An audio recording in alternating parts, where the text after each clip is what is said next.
জুবিন গার্গ বলেছিল, এই দেহার মূল্য নাই, পুরা দিলে হবে ছাই।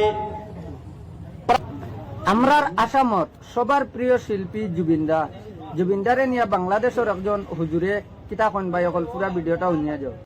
জুবিন গার্গ বলেছিল, এই দেহার মূল্য নাই, পুরা দিলে হবে ছাই, প্রাণবায়ু ছাড়িয়া যাবে,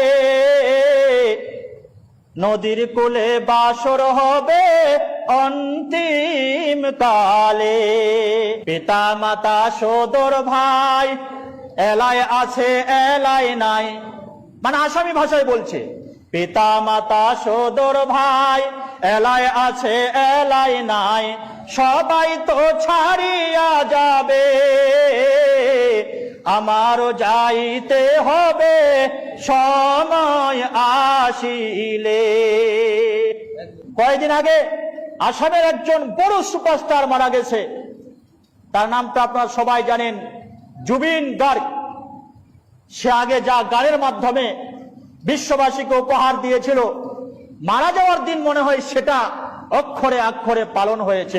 জুবিন গার্গ পুরো আসামের মানুষকে পাগল করে দিয়েছে, পুরো আসামের মানুষকে যেন কাঁদিয়ে চলে গেল।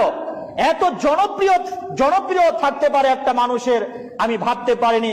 জুবিন গার্গ যেদিন মারা গেলেন, তার লাশটা যখন প্লেনে করে গুয়াহাটিতে নিয়ে আসা হলো, অর্ধেকটা বডি প্লেনের ভিতরে আছে, অর্ধেকটা বাইরে বের হয়েছে।